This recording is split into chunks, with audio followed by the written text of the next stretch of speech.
From Passion to Peace by James Allen. Foreword.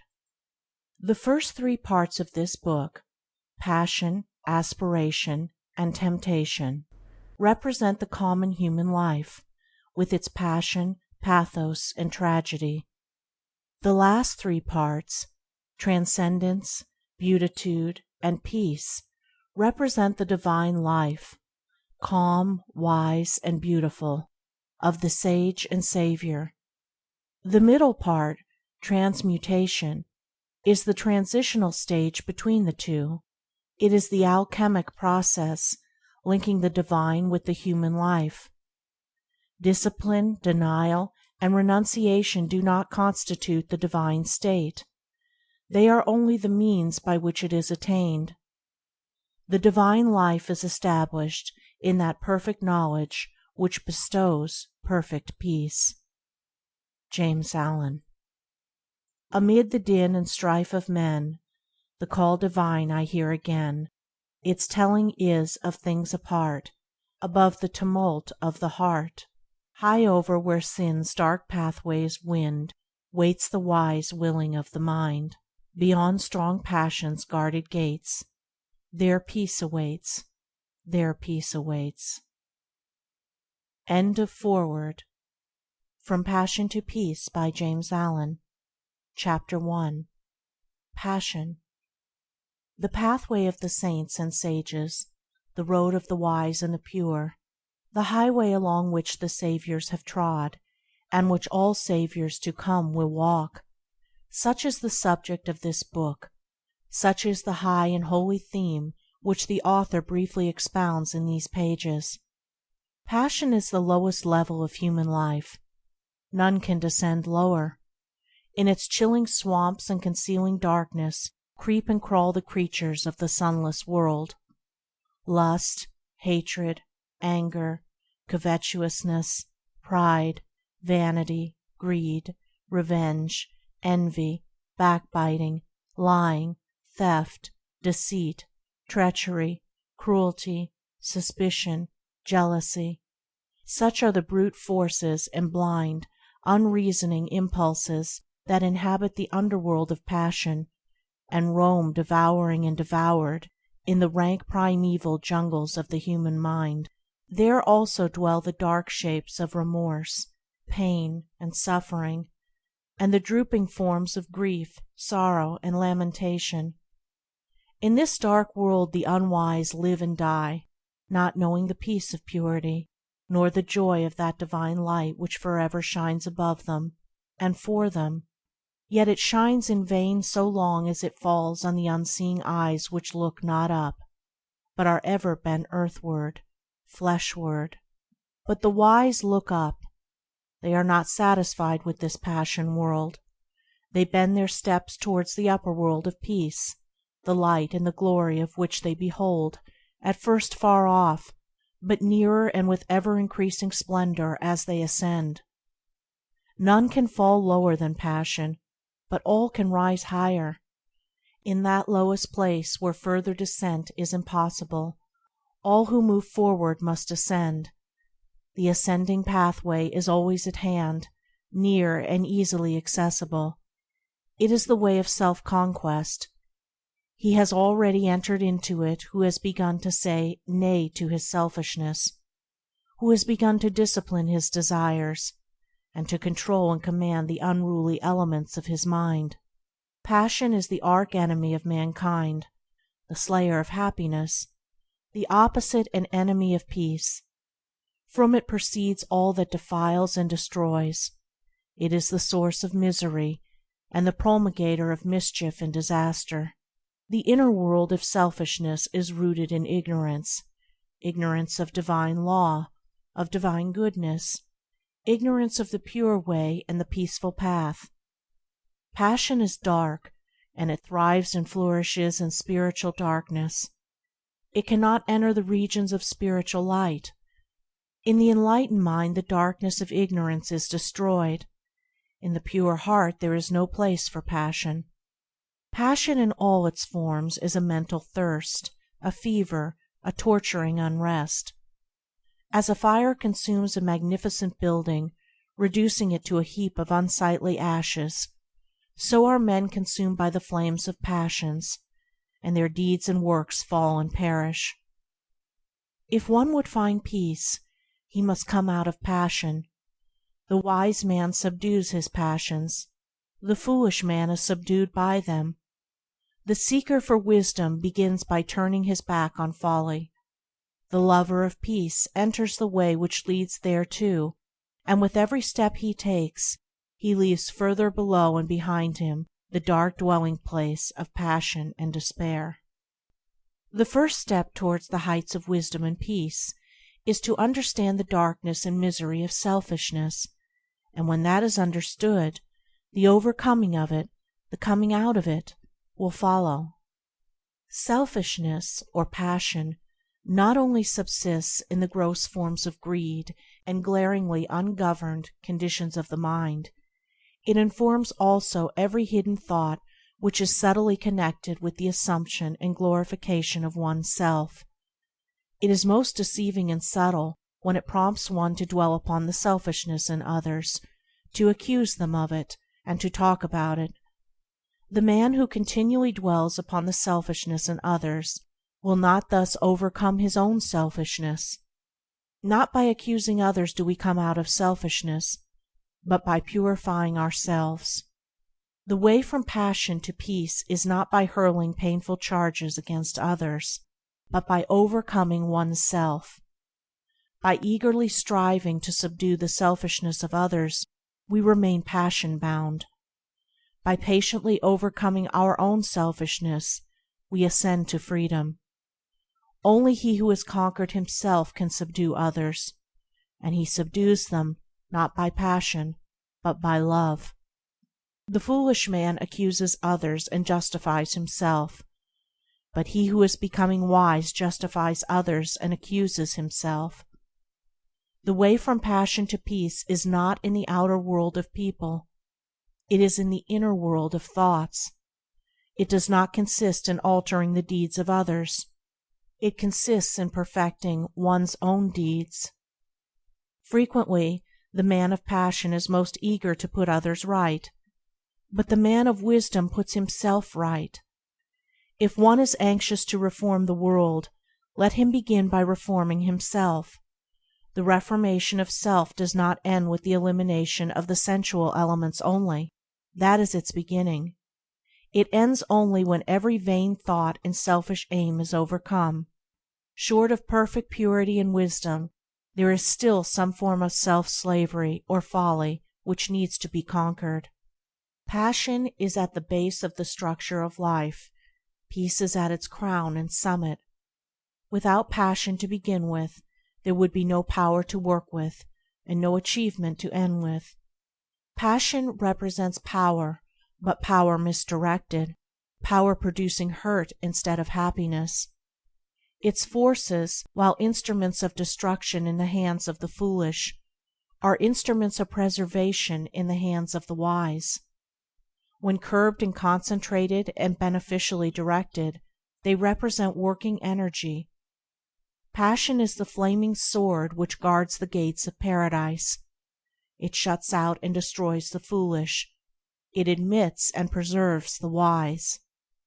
He is the foolish man who does not know the extent of his own ignorance, who is the slave of thoughts of self, who obeys the impulses of passion.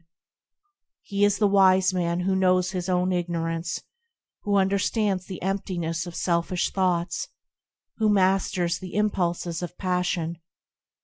The fool descends into deeper and deeper ignorance. The wise man ascends into higher and higher knowledge. The fool desires, suffers, and dies. The wise man aspires, rejoices, and lives. With mind intent on wisdom and mental gaze raised upward, the spiritual warrior perceives the upward way and fixes his attention upon the heights of peace. Chapter 1. From Passion to Peace by James Allen. Chapter 2. Aspiration.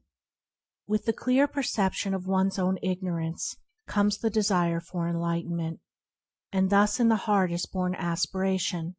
the rapture of the saints. On the wings of aspiration man rises from earth to heaven, from ignorance to knowledge, from the under darkness to the upper light. Without it he remains a grovelling animal, earthly, sensual, unenlightened and uninspired. Aspiration is the longing for heavenly things, for righteousness, compassion, purity, love, as distinguished from desire, which is the longing for earthly things, for selfish possessions, personal dominance, low pleasures, and sensual gratifications. As a bird deprived of its wings cannot soar, so a man without aspiration cannot rise above his surroundings and become a master of his animal inclinations. He is the slave of passions, is subject to others, and is carried hither and thither by the changing current of events.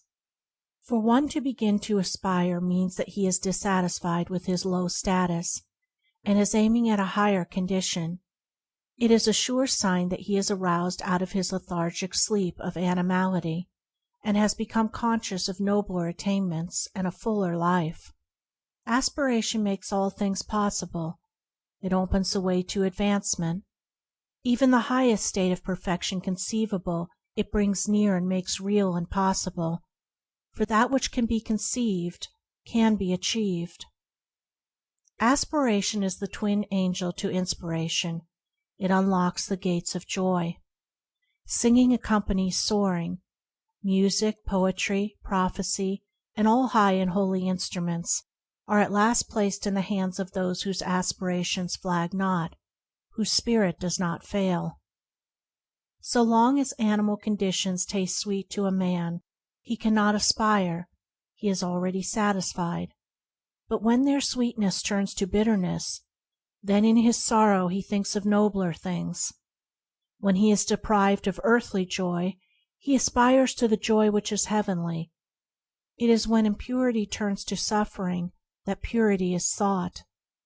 Truly aspiration rises, phoenix-like, from the dead ashes of repentance, but on its powerful pinions man can reach the heaven of heavens.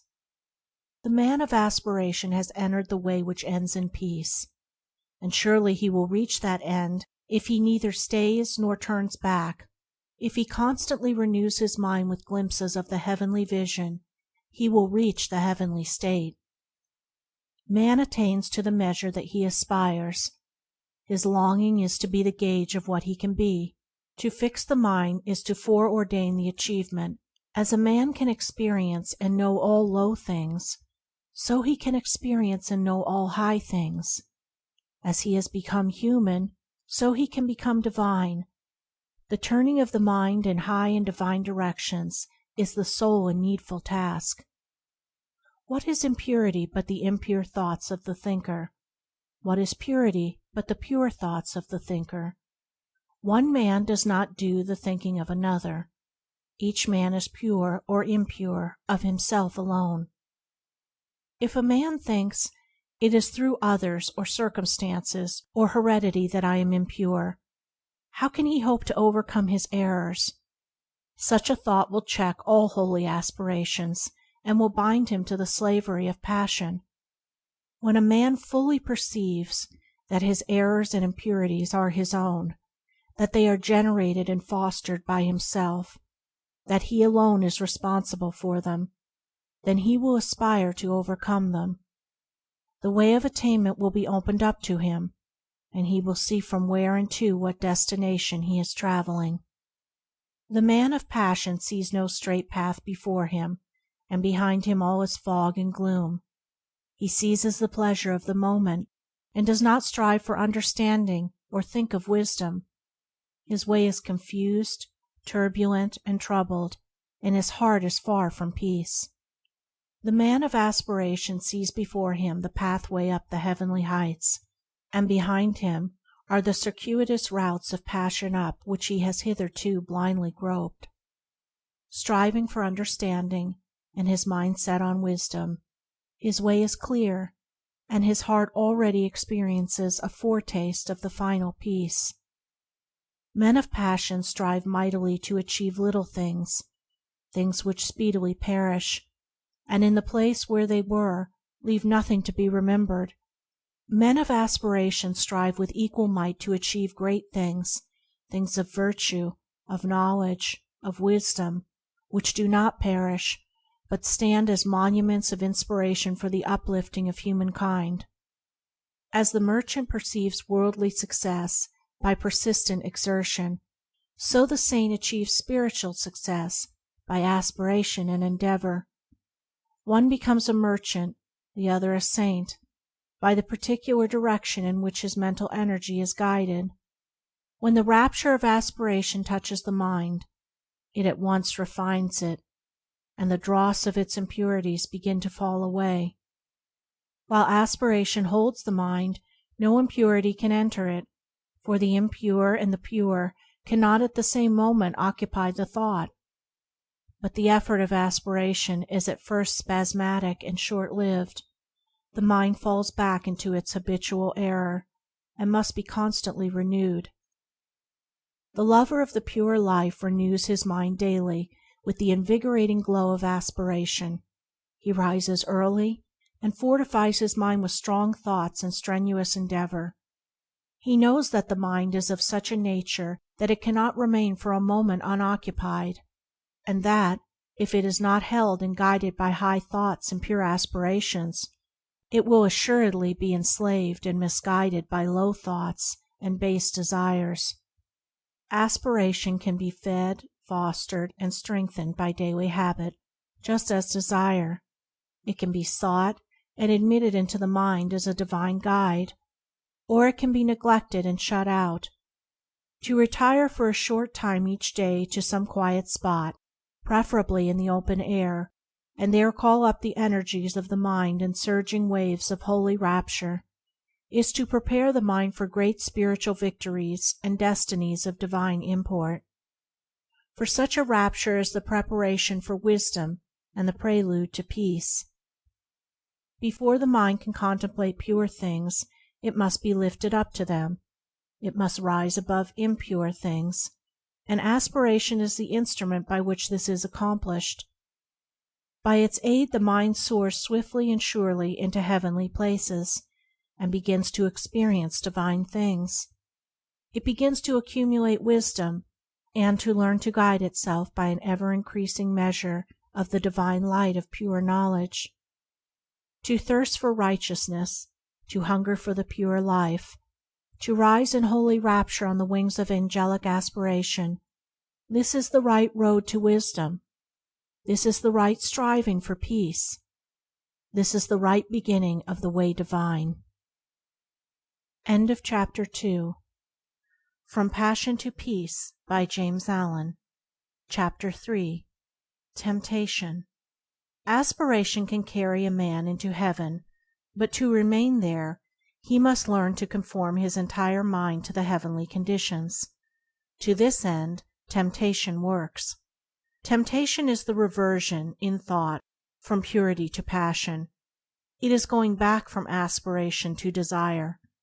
It threatens aspiration until the point is reached where desire is quenched in the waters of pure knowledge and calm thought. In the early stages of aspiration, temptation is subtle and powerful, and is regarded as an enemy. But it is only an enemy in the sense that the one tempted is his own enemy. In the sense that it is the revealer of weakness and impurity, it is a friend, a necessary factor in spiritual training.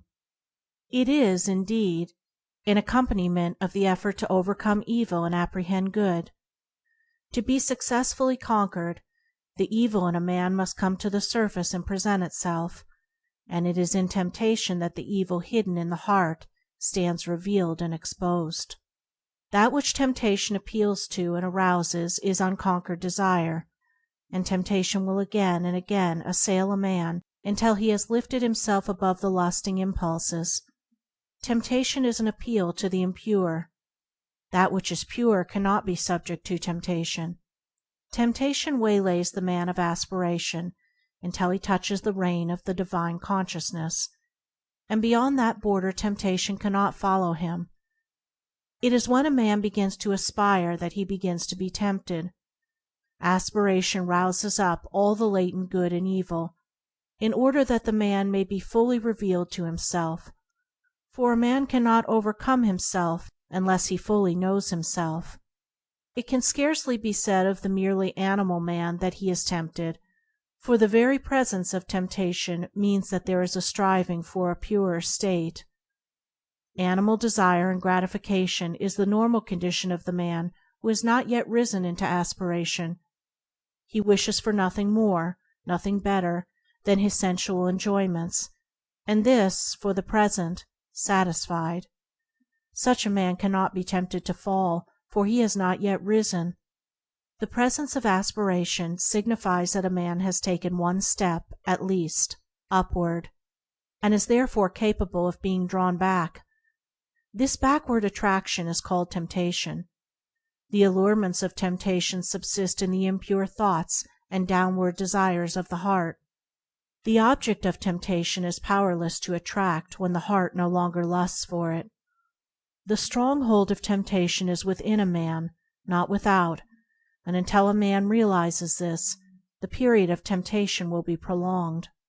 While a man continues to run away from outward objects until the delusion that temptation subsists entirely in them, and does not attack and purge away his impure imaginings, his temptations will increase, and his falls will be many and grievous. When a man clearly perceives that the evil is within and not without, then his progress will be rapid, his temptations will decrease, and the final overcoming of all temptation will be well within the range of his spiritual vision. Temptation is torment. It is not an abiding condition, but is a passage from the lower condition to the higher. The fullness and perfection of life is bliss, not torment. Temptation accompanies weakness and defeat, but a man is destined for strength and victory. The presence of torment is the signal to rise and conquer. The man of persistence and ever renewed aspiration does not allow himself to think that temptation cannot be overcome. He is determined to be the master of himself. Resignation to evil is an acknowledgment of defeat. It signifies that the battle against self is abandoned, that good is denied, that evil is made supreme. As the energetic man of business is not daunted by difficulties but studies how to overcome them, so the man of ceaseless aspiration is not crushed into submission by temptations, but meditates how he may fortify his mind. For the tempter is like a coward; he only creeps in at weak and unguarded points. The tempted one should study thoughtfully the nature and meaning of temptation, for until it is known it cannot be overcome. A wise general, before attacking the opposing force, studies the tactics of his enemy. Likewise, he who is to overcome temptation must understand how it arises in his own darkness and error, and must study, by introspection and meditation, how to disperse the darkness and supplement the error by truth. The stronger a man's passions, the fiercer will be his temptations; the deeper his selfishness, the more subtle his temptations; the more pronounced his vanity, the more flattering and deceptive his temptations. A man must know himself if he is to know the truth. He must not shrink away from any revelation which will expose his error. On the contrary, he must welcome such revelations, as it aids to that self-knowledge which is the handmaid of self-conquest.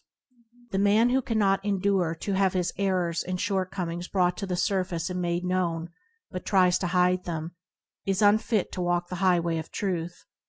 He is not properly equipped to battle with and overcome temptation. He who cannot fearlessly face his lower nature cannot climb the rugged heights of renunciation. Let the tempted one know this, that he himself is both tempter and tempted, that all his enemies are within, that the flatterers which seduce, the taunts which stab, and the flames which burn, all spring from that inner region of ignorance and error in which he has hitherto lived. Knowing this, let him be assured of complete victory over evil. When he is sorely tempted, let him not mourn, therefore, But let him rejoice in that his strength is tried and his weaknesses exposed, for he who truly knows and humbly acknowledges his weaknesses will not be slow in setting about the acquisition of strength. Foolish men blame others for their lapses and sins, but let the truth lover blame only himself. Let him acknowledge his complete responsibility for his own conduct, and not say when he falls, "This thing, or such and such a circumstance, or that man was to blame." For the most which others can do is to afford an opportunity for our own good or evil to manifest itself. They cannot make us good or evil. Temptation is at first sore, grievous, and hard to be borne, and subtle and persistent is the assailant. But if the tempted one is firm and courageous, and does not give way, he will gradually subdue his spiritual enemy, and will finally triumph in the knowledge of good. The adverse one is compounded of a man's own lust, selfishness, and pride. When these are put away, evil is seen to be naught, and good is revealed in all victorious splendor. Chapter 3. From Passion to Peace, by James Allen. Chapter 4. Transmutation. Midway between the hell of passion and the heaven of peace is the purgatory of transmutation. Not a speculative purgatory beyond the grave, but a real purgatory in the human heart. In its separating and purifying fire the base metal of error is sifted away, and only the clarified gold of truth remains. When temptation has culminated in sorrow and deep perplexity, then the tempted one, strenuously striving for deliverance, finds that his moral servitude is entirely from himself. Instead of fighting against outer circumstances, he must alter inner conditions. The fight against outer things is necessary at the start. It is the only course which can be adopted at first, because of the prevailing ignorance of mental causation, but it never, of itself, brings about emancipation. What it does bring about is the knowledge of the mental cause of temptation. This knowledge of the mental cause of temptation leads to the transmutation of thought, and the transmutation of thought leads to the deliverance from the bondage of error. The preliminary fighting is a necessary stage in spiritual development, just as the crying and kicking of a helpless babe is necessary to its growth. But as the crying and kicking is not needed beyond the infant stage, so the fierce struggling with, and falling under, temptation ends when the knowledge of mental transmutation is acquired. The truly wise man, he who is enlightened in concerning the source and cause of temptation, does not fight against outward allurements, he abandons all desire for them. Thus they cease to be allurements, and the power of temptation is destroyed at its source. But this abandonment of unholy desire is not the final process. It is the beginning of a regenerative and transforming power, which, when patiently employed, leads to the clear and cloudless heights of spiritual enlightenment. Spiritual transmutation consists of an entire reversal of the ordinary self-seeking attitude of the mind toward people and things, and this reversal brings about an entirely new set of experiences. Thus the desire for a certain pleasure is abandoned, cut off at its source, and not allowed to have any place in the consciousness. But the mental force which that desire represented is not annihilated. It is transferred to a higher region of thought, transmuted into a purer form of energy. The law of conservation of energy prevails universally in the mind as it does in matter, and the force shut off in lower directions is liberated in higher realms of spiritual activity. Along the saintly way toward the divine life, the midway region of transmutation is the country of sacrifice, the plain of renunciation. Old passions, old ambitions and thoughts are cast away and abandoned, but only to reappear in some more beautiful, more permanent, more eternally satisfying form. Valuable jewels, long guarded and cherished, when thrown tearfully in the melting pot, are remoulded into new and more perfect adornments. Likewise, the spiritual alchemist, at first reluctant to part company with long cherished thoughts and habits, at last gives them up to discover, a little later, to his joy, that they come back to him in the form of new faculties, rarer powers, and purer joys, spiritual jewels newly polished, beautiful, and resplendent. In transmuting his mind from evil to good, a man comes to distinguish more and more clearly between error and truth, and so distinguishing, he ceases to be swayed and prompted by outward things and by the actions and attitudes of others. Instead, he acts from his knowledge of truth. First acknowledging his errors and then confronting them with a searching mind and a humble heart, he subdues, conquers, and transmutes them. The early stage of transmutation is painful but brief, for the pain is soon transformed into pure spiritual joy, the brevity of the pain being measured by the intelligence and energy with which the process is pursued. While a man thinks that the cause of his pain is the attitude of others, he will not pass through it. But when he perceives that its cause is in himself, then he will soon pass beyond it into joy. The unenlightened man allows himself to be disturbed, wounded, and overthrown by what he regards as the wrong attitude of others towards him. This is because the same wrong attitude is in himself. He indeed doles out to them, in return, the same actions, regarding as right in himself that which is wrong in others. Slander is given for slander, hatred for hatred, anger for anger. This is the action and reaction of evil. It is the clash of selfishness with selfishness. It is only the self, or selfish elements, within a man that can be aroused by the evil in another. The truth, or divine characteristics in a man, cannot be approached by that evil, much less can be disturbed and overthrown by it. It is the conversion or complete reversal of this self or selfishness into truth that constitutes transmutation. The enlightened man has abandoned the delusion that evil in others has the power to hurt and subdue him, and he has grasped the profound truth that he is only overthrown by the evil in himself. He therefore ceases to blame others for his sins and sufferings, and applies to himself to purifying his own heart. In this reversal of his mental attitude, he transmutes the lower selfish forces into the higher moral attributes. The base ore of error is cast into the fire of sacrifice, and there comes forth the pure gold of truth. Such a man stands firm and unmoved when assailed by outward things.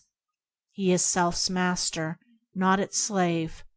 He has ceased to identify himself with the impulses of passion, and has identified himself with truth. He has overcome evil, and has become merged with good. He knows both error and truth, and has abandoned error and brought himself into harmony with truth. He returns good for evil. The more he is assailed by evil from without, the greater is his opportunity of manifesting the good from within. That which supremely differentiates the fool from the wise man is this: the fool meets passion with passion, hatred with hatred, and returns evil for evil, whereas the wise man meets passion with peace, hatred with love, and returns good for evil. Men inflict suffering upon themselves through the active instrumentality of their own unpurified nature. They rise into perfect peace in the measure that they purify their hearts. The mental energy which men waste in pursuing dark passions is all sufficient to enable them to reach the highest wisdom when it is turned in the right direction. As water, when transmuted into steam, becomes a new, more definite and wide-reaching power, so passion, when transmuted into intellectual and moral force, becomes a new life, a new power for the accomplishment of high and unfailing purposes. Mental forces, like molecular, have their opposite poles or modes of action. Where the negative pole is, there is also the positive. Where ignorance is, wisdom is possible. Where passion abounds, peace awaits. Where there is much suffering, much bliss is near. Sorrow is the negation of joy. Sin is the opposite of purity. Evil is the denial of good. Where there is an opposite, there is that which is opposed. The adverse evil, in its denial of the good, testifies to its presence. The one thing needful, therefore, is the turning around from the negative to the positive, the conversion of the heart from impure desires to pure aspirations, the transmutation of passional forces into moral powers. The wise purify their thoughts. They turn from bad deeds and do good deeds. They put error behind them and approach truth. Thus do they rise above the allurements of sin, above the torments of temptation, above the dark world of sorrow, and enter the divine consciousness, the transcendent life. Chapter 4. From Passion to Peace, by James Allen. Chapter 5. Transcendence. When a man passes from the dark stage of temptation to the more enlightened stage of transmutation, he has become a saint. A saint is one who perceives the need for self-purification, who understands the way of self-purification, and who has entered that way and is engaged in perfecting himself. But there comes a time in the process of transmutation when, with the decrease of evil and the accumulation of good, there dawns in the mind a new vision, a new consciousness, a new man. When this is reached, the saint has become a sage. He has passed from the human life to the divine life. He is born again, and there begins for him a new round of experiences. He wields a new power. A new universe opens out before his spiritual gaze. This is the stage of transcendence. This I call the transcendent life. When there is no more consciousness of sin, when anxiety and doubt, and grief and sorrow are ended, when lust and animosity, and anger and envy no more possess the thoughts, when there remains in the mind no vestige of blame towards others for one's own condition, and when all conditions are seen to be good because they are the result of causes, so that no event can afflict the mind, then transcendence is attained. Then the limited personality is outgrown, and the divine life is known. Evil is transcended, and good is all in all. The divine consciousness is not the intensification of the human, it is a new form of consciousness. It springs from the old, but it is not the continuance of it. Born of the lower life of sin and sorrow, after a period of painful torment, it yet transcends that life and has no part in it, just as the perfect flower transcends the seed from which it sprang. As passion is the key to the self-life, so serenity is the keynote of the transcendent life. Rising into it, man is lifted above disharmony and disturbance. When perfect good is realized and known, not as an opinion or an idea, but as an experience or a possession, then calm vision is acquired, and tranquil joy abides through all hardships. The transcendent life is ruled not by passions, but by principles. It is founded not upon fleeting impulses, but upon abiding laws. In its clear atmosphere, the orderly sequence of all things is revealed, so that there is seen to be no room for sorrow, anxiety, or regret. While men are involved in the passions of self, they burden themselves with cares, and trouble themselves over many things. Above all else, they trouble over their own little, burdened, pain-stricken personality, being anxious for its fleeting pleasure, for its protection and preservation, and for its eternal safety and continuance. Now in the life that is wise and good, all this is transcended. Personal interests are replaced by universal purposes, and all cares, troubles, and anxieties concerning the pleasure and fate of the personality are dispelled like the feverish dreams of a night. Passion is blind and ignorant. It sees and knows only of its own gratification. Self recognizes no law. Its object is to get and to enjoy. The getting is a graduated scale varying from sensual greed, through many subtle vanities, up to the desire for a personal heaven or personal immortality. But it is self still. It is the old sensual craving coming out in a more subtle and deceptive form. It is longing for some personal delight, along with its accompanying fear that delight should be lost forever.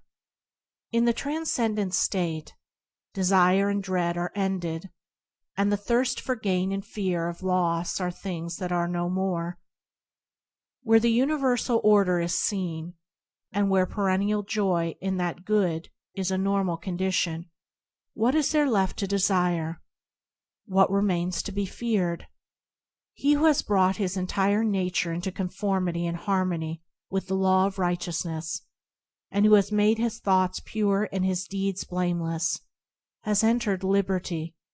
He has transcended darkness and morality, and has passed into light and immortality. For the transcendent state is at first a higher order of morality, then a new form of perception, and at last a comprehensive understanding of the universal moral causation. And this morality, this vision, and this understanding constitute the new consciousness, the divine life. The transcendent man is he who is above and beyond the dominion of self. He has transcended evil and lives in the practice and knowledge of good. He is like a man who, having long looked upon the world with darkened eyes, is now restored to sight, and sees things as they are. Evil is an experience, and not a power. If it were an independent power in the universe, it could not be transcended by any being. But though not as real as a power, it is real as a condition and an experience, for all experience is of the nature of reality. It is a state of ignorance, of undevelopment, and as such it recedes and disappears before the light of knowledge, as the intellectual ignorance of a child vanishes before gradually accumulating learning, or as darkness dissolves before the rising light. The painful experience of evil passes away as the new experiences of good enter into and possess the field of consciousness. And what are the new experiences of good? They are many and beautiful, such as the joyful knowledge of the freedom from sin. They are the absence of remorse and deliverance from all torments of temptation. They are ineffable joy in conditions and circumstances which formerly caused deep affliction, and imperviousness to be hurt by the actions of others.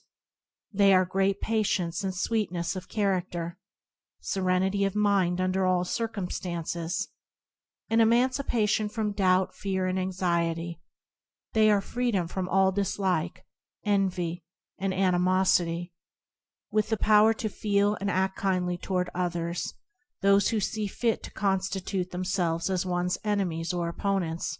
They are the divine power to give blessings for curses, and to return good for evil, a deep knowledge of the human heart, with a perception of its fundamental goodness, an insight into the law of moral causation and the mental evolution of beings, with a prophetic foresight of the sublime good that awaits humanity.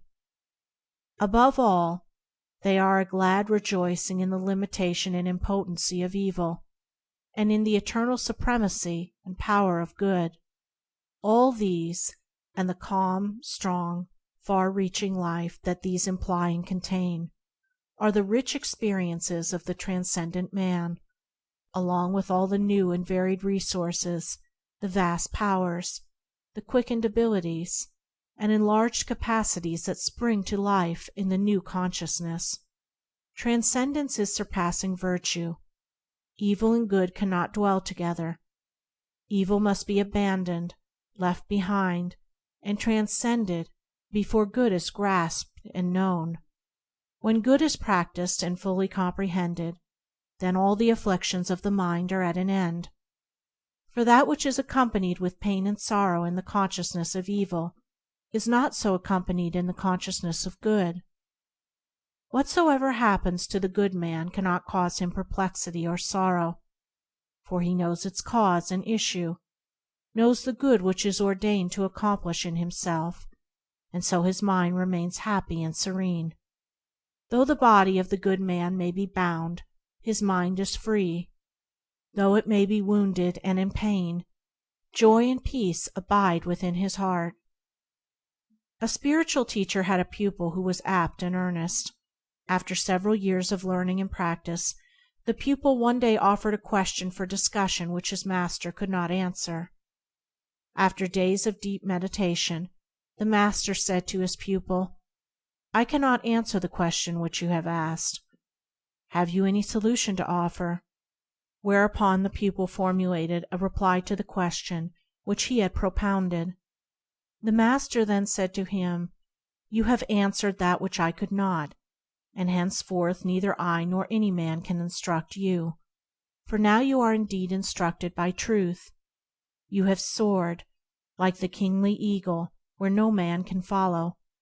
Your work is now to instruct others. You are no longer the pupil, you have become the master." In looking back on the self-life which he had transcended, the divinely enlightened man sees all the afflictions of that life as though his schoolmasters were teaching and leading him upward, and in the measure that he penetrated their meaning and lifted himself above them, they departed from him. Their mission to teach him having ended, they left him the triumphant master of the field. For the lower cannot teach the higher, ignorance cannot instruct wisdom, evil cannot enlighten good, nor can the pupil set lessons for the master. That which is transcended cannot reach up to that which transcends. Evil can only teach in its own sphere, where it is regarded as master. In the sphere of good it has no place and no authority. The strong traveler on the highway of truth knows no such thing as resignation to evil, he only knows obedience to good. He who submits to evil, saying, "Sin cannot be overcome, and evil must be borne," thereby acknowledges that evil is his master. It is not his master to instruct him, but to bind and oppress him. The lover of good cannot be a lover of evil, nor can he, for one moment, admit its ascendancy. He elevates and glorifies good, not evil. He loves light, not darkness. When a man makes truth his master, he abandons error. As he transcends error, he becomes more like his master, until at last he becomes one with truth, teaching it, as a master, by his actions and reflecting it in his life. Transcendence is not an abnormal condition, it belongs to the orderly process of evolution. Though as yet few have reached it, all will come into it in the course of the ages. And he who ascends into it sins no more, sorrows no more, and is no more troubled. Good are his thoughts, good are his actions, and good is the tranquil tenor of his way. He has conquered self, and has submitted to truth. He has mastered evil, and has comprehended good. Henceforth neither men nor books can instruct him, for he is instructed by the Supreme Good, the Spirit of Truth. End of Chapter 5. From Passion to Peace by James Allen. Chapter 6. Beatitude. When divine good is practiced, life is bliss. Bliss is the normal condition of the good man. Those outer assaults, harassments, and persecutions which bring about such suffering to others only serve to heighten his happiness, for they cause the deep fountain of good within him to well up to greater abundance. To have transcended virtue is to enjoy transcendent happiness. The beatific blessedness which Jesus holds out, is promised to those having the heavenly virtues, to the merciful, the pure in heart, the peacemakers, and so on. The higher virtue does not merely and only lead to happiness, it is happiness. It is impossible for a man of transcendent virtue to be unhappy. The cause of unhappiness must be sought and found in the self-loving elements, and not in the self-sacrificing qualities. A man may have virtue and be unhappy, but not so if he has divine virtue. Human virtue is mingled with self, and therefore with sorrow. But from divine virtue every taint of self has been purged away, and with it every vestige of misery.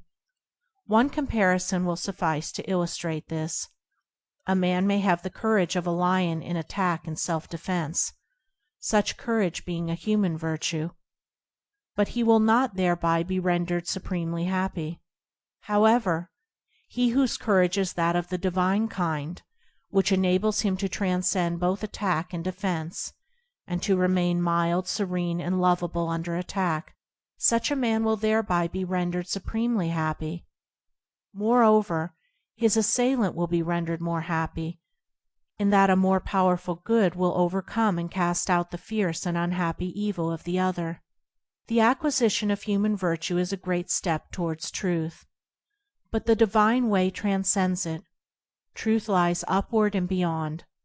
Doing good in order to gain a personal heaven or personal immortality is human virtue, but it is not unmixed with self, and not emancipated from sorrow.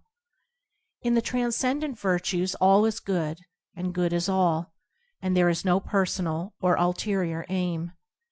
Human virtue is imperfect, it is mixed with the baser, selfish elements, and needs to be transmuted. Divine virtue is unblemished and pure, it is complete and perfect in itself. And what are the transcendent virtues that embody all happiness and joy?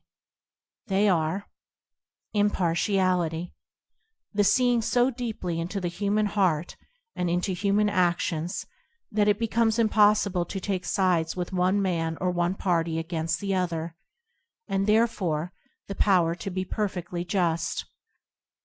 Unlimited kindness towards all men, women, and all creatures, whether enemies or friends. Perfect patience, at all times, in all circumstances, and under the severest trials. Profound humility, the total surrender of self, the judging of one's own actions as though they were the actions of another. Stainless purity of mind and deed. Freedom from all evil thoughts and impure imaginings. Unbroken calmness of mind, even in the midst of outward strife, or surrounded by the turmoil of many hardships and difficulties. Abiding goodness, of heart, impervious to evil, returning good for evil. Compassion, deep pity for all creatures and beings in their sufferings, shielding the weak and helpless, and protecting, out of pity, even one's enemies from injury and slander. Abounding love, towards all living things, rejoicing with the happy and successful, and sympathizing with the sorrowing and defeated. Perfect peace, toward all things, being at peace with all the world, a profound reconciliation to the divine order of the universe. Such are the virtues that transcend both vice and virtue. They include all that virtue embodies, while going beyond it into divine truth. They are the fruits of innumerable efforts to achieve the glorious gifts of him that overcomes. They constitute the 10-jeweled crown prepared for the calm brow of him who has conquered himself. With these majestic virtues is the mind of the sage adorned. By them he is eternally shielded from sin and sorrow, from harm and hurt, from trouble and turmoil. In them he abides in happiness, a blessedness, a bliss, so pure and tranquil, so deep and high, so far transcending all the fleeting excitements of self as to be unknown and incomprehensible to the self-seeking consciousness. The sage has conquered passion and has come to lasting peace. As the mighty mountain remains unmoved by the turbulent ocean that beats at its base, so the mind of the sage, towering in lofty virtue, remains unshaken by the tempests of passion which beat unceasingly upon the shores of life. Good and wise, he is evermore happy and serene. Transcendingly virtuous, he lives in beatific bliss. Chapter 6. From Passion to Peace, by James Allen. Chapter 7. Peace. Where passion is, peace is not. Where peace is, passion is not. To know this is to master the first letter in the divine language of perfect deeds. To know that passion and peace cannot dwell together is to be well prepared to renounce the lesser and embrace the greater. Men pray for peace, yet cling to passion. They foster strife, yet pray for heavenly rest. This is ignorance, profound spiritual ignorance. It is not to know the first letter in the alphabet of things divine. Hatred and love, strife and peace, cannot dwell together in the same heart. Where one is admitted as a welcome guest, the other will be turned away as an unwelcome stranger.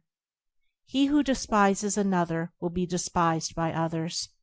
He who opposes his fellow man will himself be resisted. He should not be surprised and mourn that men are divided. He should know that he is propagating strife. He should understand his lack of peace. He is brave who conquers another, but he who conquers himself is supremely noble. He who is victorious over another may, in turn, be defeated, but he who overcomes himself will never be subdued. By the way of self-conquest is perfect peace achieved. Man cannot understand it, cannot approach it, until he sees the supreme necessity of turning away from the fierce fighting of all things without, and entering the noble warfare against evils within. He who has realized that the enemy of the world is within and not without, that his ungoverned thoughts are the source of confusion and strife, that his own unchastened desires are the violators of his peace, and of the peace of the world, such a man is already on the saintly way. If a man has conquered lust and anger, hatred and pride, selfishness and greed, he has conquered the world. He has slain the enemies of peace, and peace remains with him. Peace does not fight. It is not partisan. It has no blatant voice. The triumph of peace is an unassailable silence. He who is overcome by force is not thereby overcome in his heart. He may be a greater enemy than before, but he who is overcome by the spirit of peace is thereby changed at heart. He that was an enemy has become a friend. Force and strife work upon the passions and fears, but love and peace reach and reform the heart. The pure-hearted and wise have peace in their hearts. It enters into their actions. They apply it in their lives. It is more powerful than strife. It conquers where force would fail. Its wings shield the righteous. Under its protection, the harmless are not harmed. It affords a secure shelter from the heat of selfish struggle. It is the refuge for the defeated, a tent for the lost, and a temple for the pure.